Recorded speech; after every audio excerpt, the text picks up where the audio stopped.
Seigneur soit avec vous. Évangile de Jésus-Christ selon saint Matthieu.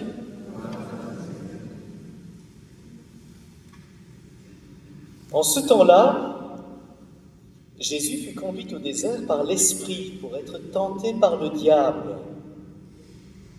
Après avoir jeûné 40 jours et 40 nuits, il eut faim. Et le tentateur s'approcha et lui dit : « Si tu es le Fils de Dieu, ordonne que ces pierres deviennent des pains. » Mais Jésus répondit : « Il est écrit : l'homme ne vit pas seulement de pain, mais de toute parole qui sort de la bouche de Dieu. » Alors le diable l'emmène à la ville sainte, le place au sommet du temple et lui dit : « Si tu es le Fils de Dieu, jette-toi en bas, parce qu'il est écrit : il donnera pour toi des ordres à ses anges. »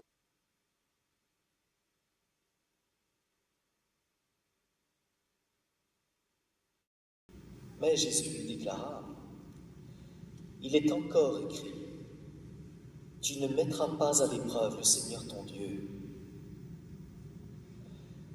Le diable l'emmène encore sur une très haute montagne et lui montre tous les royaumes du monde et leur gloire. Et il lui dit : « Tout cela, je te le donnerai, si, tombant à mes pieds, tu te prosternes devant moi. » Alors Jésus lui dit : « Arrière, Satan, parce qu'il est écrit : c'est le Seigneur ton Dieu que tu adoreras, à lui seul tu rendras un culte. » Alors le diable le quitte. Et voici que des anges s'approchèrent, et ils le servaient. Acclamons la parole de Dieu. Vous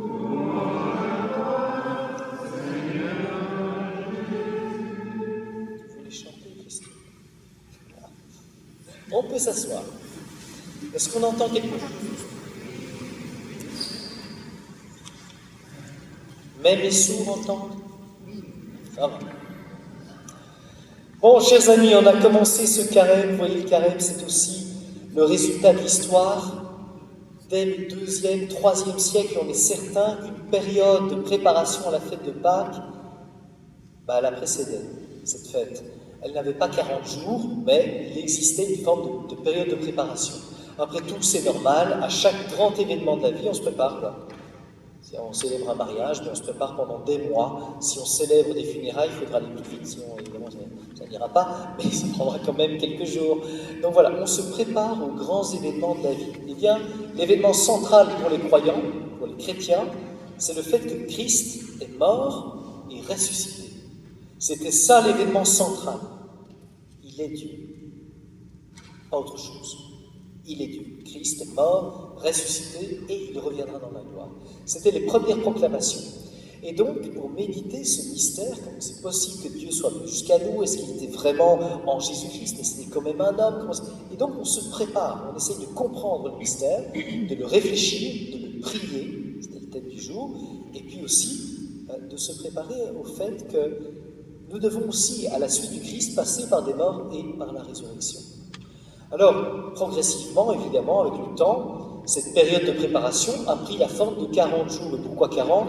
Tout simplement parce que le chiffre 40 est symbolique dans toute la Bible. Il y a 40 jours et 40 nuits de déluge avec Noé. Il y a 40 ans passés au désert avec Moïse. Il reste en plus Moïse 40 jours sur le mont Sinaï. Puis ici, vous avez Jésus qui reste 40 jours dans le désert. Donc 40, c'est l'idée d'une durée. Ça dure. La durée, vous voyez, le temps ne ment pas, en fait. Vous pouvez faire semblant d'être quelqu'un, d'être semblant d'être des amis, etc. Mais plus on passe du temps ensemble, plus on connaît les qualités, mais aussi les défauts. Le temps ne ment pas. On découvre qui on est en vérité. Et ici, cette durée symbolique, symbolisée à travers le chiffre 40, eh bien, symbolise cette vérité de la démarche. Évidemment, il ne faut pas que ça dépasse les 40 parce que sinon on y meurt. Si on reste trop longtemps au désert, on n'a pas seulement faim, on crève de faim. Donc forcément, il faut que ça ait une fin. C'est la même chose pour les 40 ans au désert. Quand vous réfléchissez 40 ans au désert, c'est le temps d'une génération. Donc autrement dit, tous ceux qui ont vécu les 40 ans au désert sont tous morts, sauf Josué et Caleb. Mais surtout le peuple, c'est les deux seuls survivants. On meurt aussi, si ça dure trop longtemps.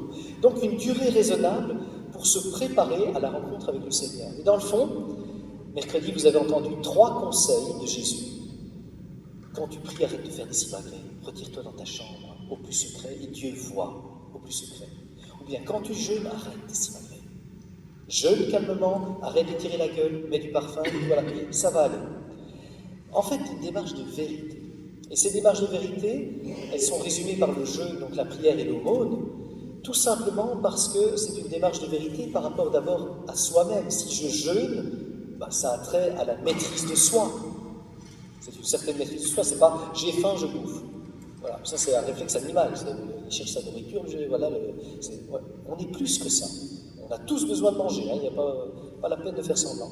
Mais en réalité, il y a une forme de maîtrise de soi. Retrouver quels sont nos justes besoins, de quoi est-ce que j'ai vraiment besoin. Et donc, quand l'image du jeûne, qui est de se priver de nourriture, alors qu'on en a besoin, l'idée qu'il y a derrière, c'est de creuser évidemment ce dont nous avons besoin fondamentalement, spirituellement, j'entends. S'ajuster à soi-même. La 12e, c'était évidemment la prière, c'est-à-dire, n'oublie pas d'être juste aussi, ajusté à celui qui est le tout autre. Parce qu'on ne prie pas les murs, on ne prie pas son chien, on prie Dieu évidemment. Donc ça veut dire, il est le tout autre. Est-ce que Dieu passe toujours pour la dernière roue du carrosse? Est-ce que c'est celui que j'interroge quand j'ai des questions personnelles, des décisions à prendre? Est-ce que c'est vrai tout ça? Ou bien c'est juste une théorie, une sorte de vernis? Et il y a là donc une démarche de nouveau de vérité par rapport au tout autre. C'est chouette que Jésus dise ça en fait. Sois vrai s'il te plaît. Et puis l'aumône, c'est le rapport aux autres. Il y a des gens qui ne donnent jamais rien. Il y a des gens qui ne donnent jamais que de leur superflu. Qu'est-ce qu'ils ont donné? Quand on donne de son superflu, on n'a rien donné. Soyons vrais avec ça. Ça veut dire que j'en avais pas besoin, c'est du superflu. Donc, c'est une sorte de rapport à l'autre. Par exemple, quelqu'un qui donne de son temps, donne quelque chose qu'il ne pourra jamais récupérer. Ça ne veut pas dire qu'il ne faut pas donner d'argent, de vêtements, je ne sais pas quoi. Tout est bon, toute forme de don est bonne. Mais que ce soit en vérité. Vous voyez, je pense à ça, ça m'est arrivé, vous voyez, je fous mon sac de linge dans la bulle qui est en face du couvent. Et je me dis, bon débarras, j'ai fait du tri. Et en plus, ils n'ont qu'à être contents que je leur donne déjà du linge. Et mon frère et ma mère, ça m'avait beaucoup marqué cet épisode-là, je raconte souvent. Un jour, je croise mon frère au magasin Oxfam. Et je le vois arriver avec des cintres emballés en plastique pour donner son linge chez Oxfam. C'est bien. Et je vois que les personnes se précipitent, sont habituées en plus à recevoir son linge de cette manière-là. Ça veut dire que sa démarche, c'est de donner son linge comme moi je donnais mon linge. Mais vous voyez tout de suite la différence. Mon frère est allé, même s'il faut, au nettoyage à sec pour apporter ce linge, parce que lui, à la différence de moi, il pense à la personne qui va recevoir la chose. Ça, c'est avoir du cœur. Et ça a été une leçon pour moi, une vraie leçon. Donner, c'est pas juste comme ça. C'est penser aux personnes qui en ont vraiment besoin. Voilà, il y a mille manières de donner, mais d'être vrai. Et moi, ça m'a donné une leçon. C'est quoi la vérité du don? De pouvoir donc évoluer là-dessus. Et le rapport aux autres est questionné durant le carême. Et ici, vous avez dans ce premier dimanche une interrogation de Jésus qui nous est posée sur, de nouveau, cette vérité par rapport aux démarches qu'on vit. C'est un peu curieux, évidemment, l'exercice, parce que vous avez Jésus qui fait comme une petite retraite après son baptême. Il y a un lien entre le baptême de Jésus qui vient de se faire et cette conduite au désert. On pourrait dire qu'il a reçu le baptême, il ne devrait pas être tenté. C'est l'inverse. Et en plus, on dit il fut conduit au désert par l'Esprit. C'est Dieu qui le mène au désert. Et pourquoi? Pour être tenté par le diable. On dirait que ça amuse Dieu d'être tenté ou quoi? Qu'est-ce qui lui passe par la tête? Le diable, vous voyez, l'évangile est écrit en grec, le diabolos, c'est le diviseur, littéralement. C'est pas d'abord le diable, c'est le diviseur. Et le diviseur, c'est celui qui me sépare de Dieu, bien entendu, spirituellement, mais c'est aussi, il faut le souligner, celui qui me fragmente, qui me fissure intérieurement, qui m'empêche d'être unifié, d'être un. Tantôt je vais par là, tantôt je vais par là. Alors qu'il n'y a qu'une direction à suivre quand on est chrétien, celle de Dieu. qui m'empêche d'être unifié dans cette recherche de Dieu, eh bien le diable va essayer de fissurer ce lien qu'il y a entre Jésus et son Père. Et il va le faire avec 3 tentations. La première, c'est une qu'on peut avoir tous les jours de sa vie. C'est la question de la faim. Alors, ça peut être la faim réelle. Ici, Jésus n'a pas symboliquement faim, comme je le disais tout à l'heure, il a faim. 40 jours qu'il ne mange pas, il a faim. Bon, ça peut nous arriver d'avoir faim, si on passe 40 jours au désert. Mais l'idée qu'il y a là derrière, c'est de dire, en fait, qu'est-ce qui nous nourrit vraiment? Nous avons besoin de manger, évidemment. On en a parlé pour le jeûne. Mais ici, Satan vient comme sous-entendre que nous avons beaucoup de pouvoir sur la manière de nous nourrir. Comme Jésus a beaucoup de pouvoir sur la manière de se nourrir. Tu pourrais faire que ces pierres deviennent de pain. Bien sûr, et il va le faire. Multiplication des pains, il l'a fait plusieurs fois même. Il va le faire plusieurs fois. Mais il ne le fait pas pour lui. Il ne le fait pas pour lui, ni pour répondre à des provocations, comme celle de Satan. Et la vérité qu'il y a là derrière, c'est que ça nous permet, quand on regarde vers Jésus, qui est l'exemple quand même pour un chrétien, de réfléchir à la manière dont nous nous nourrissons. Qu'est-ce qui me nourrit vraiment? De quoi est-ce que j'ai vraiment faim? Je veux avoir ça, ou ça. Oui, très bien, mais est-ce que ça me nourrit vraiment? Est-ce que ça a une correspondance avec le cœur de Dieu? Et vous remarquez que Jésus va répondre aux 3 tentations par 3 fois avec une phrase du Deutéronome, du livre du Deutéronome. Le livre du Deutéronome, c'est un livre, c'est le 5e livre de la Bible, et c'est un livre dont on dit, Deutéros, 2e, Nomos, loi, donc la 2e loi, il est retrouvé dans le temple par Josias en 622 avant Jésus-Christ. Et il raconte tout le passage de la vie du peuple au désert, Moïse. Et dans ce désert, qu'est-ce qui s'est passé? Eh bien, Dieu les avait libérés, ils devraient dire merci, quoi. Ils n'ont pas confiance, ils font demi-tour, et finalement ils errent pendant 40 ans, et ils murmurent contre Dieu. Pourquoi Dieu nous a menés là, si c'est pour nous faire crever de faim, etc. Bon, tout ça, c'est de la faute de Dieu, soi-disant. Et Jésus va être l'antithèse de ça. Là où le peuple a murmuré contre Dieu, Jésus va citer le Père comme son ancrage de confiance. Il y est résolu, c'est une décision. C'est pas juste ça vient comme ça parce que c'est Jésus et nous on n'est pas Jésus donc on est nul, ça n'a rien à voir. Croire c'est une décision. Je décide de croire. Je décide d'accorder de l'importance à la parole de Dieu ou je me laisse aller, je ne le reconnais même pas, je ne sais pas de quoi il s'agit, voilà, c'est tout. Eh bien, si on se bouge, qu'on va voir un peu cette parole de Dieu, peut-être que ça nous viendra en tête pour aussi donner des réponses aux décisions de la vie. Et ici, c'est ce que Jésus fait. L'homme ne vit pas seulement de pain. C'est le Deutéronome 8, verset 3, si vous cherchez un jour. Deuxième tentation, c'est une tentation qui est pire que la première, qui ne fait pas réfléchir sur la manière dont on se nourrit, mais qui est une tentation contre la foi. Si tu es le Fils de Dieu, bien, regarde, il est écrit, il donnera pour toi mission à ses anges, ils te porteront sur leurs mains. C'est-à-dire que le diable, c'est pas rare dans les évangiles, hein, le diable connaît très bien la Bible. Il cite là le psaume 91. Il sait qui est Jésus, le diable. La différence de ceux qui sont en face, qui disent oh, peut-être qu'il est Dieu, peut-être qu'il n'est pas Dieu, je ne sais pas, voilà, on cherche. Mais le diable, il sait très bien qui est Jésus. Très très bien. Et il connaît cette écriture, et c'est une tentation contre la foi dans le sens où Jésus pourrait faire confiance à son Père, bien sûr, s'il se jette en bas, le diable sera confondu.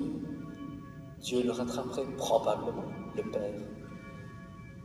Mais ce n'est pas là l'enjeu, c'est d'aller jusqu'au bout de l'écoute du Père, de la confiance en Dieu. Tu ne mettras pas à l'épreuve le Seigneur ton Dieu. Qui pourrait dire qu'il ne met pas à l'épreuve le Seigneur ton Dieu? Il suffit d'entendre les réflexions de tous les jours. Quand tu vois le mal dans le monde, comment tu peux dire que Dieu existe?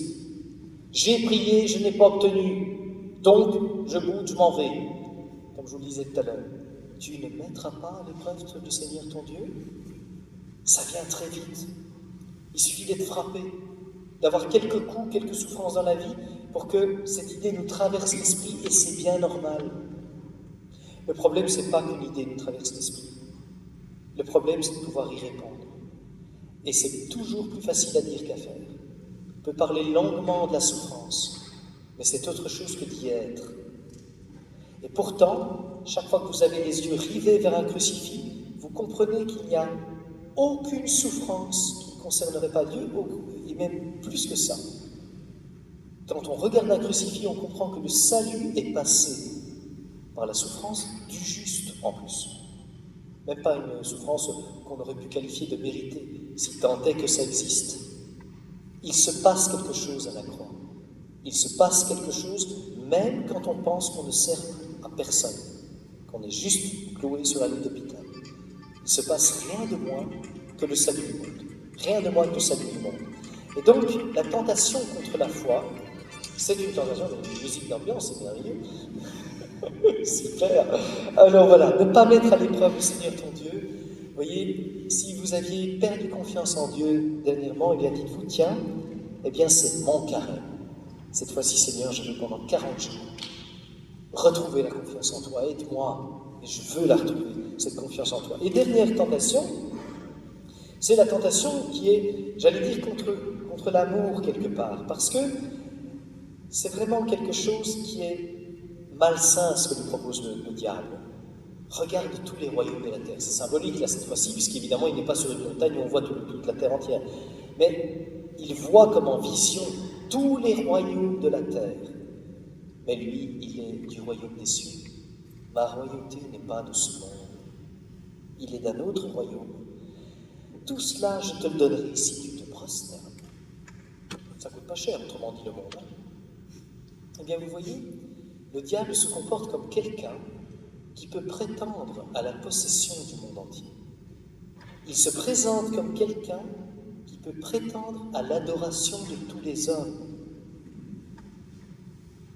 Est-ce que nous sommes à vendre? Est-ce que pour telle ou telle richesse, nous serions prêts à sacrifier une simple inclination devant le démon?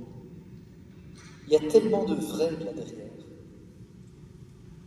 Dans les possibilités que nous avons de nous éloigner de Dieu, de ne pas aimer Dieu, d'être adorateur de faux dieux. Si on nous disait, bon, voilà, il y a 200 millions d'euros là sur la place, à condition qu'il te prosterne devant moi. C'est possible qu'on se dise, ah, je me prosterne et j'y vais, quoi. Hein, et puis on verra. Et je ferai quelques dons généreux pour me rattraper, tout ira bien.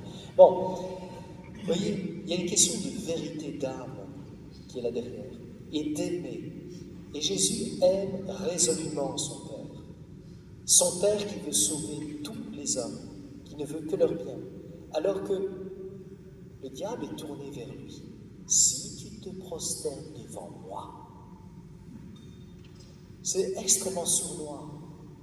Et ça peut arriver à tout le monde, en fait, d'avoir érigé dans sa propre vie des sujets d'adoration, des objets d'adoration. C'est-à-dire vis-à-vis desquels on a une telle inclination, on est prêt même à se prosterner devant, faire des pieds et des mains pour cette personne, pour cette chose, alors qu'elle ne le mérite pas forcément. Pas forcément.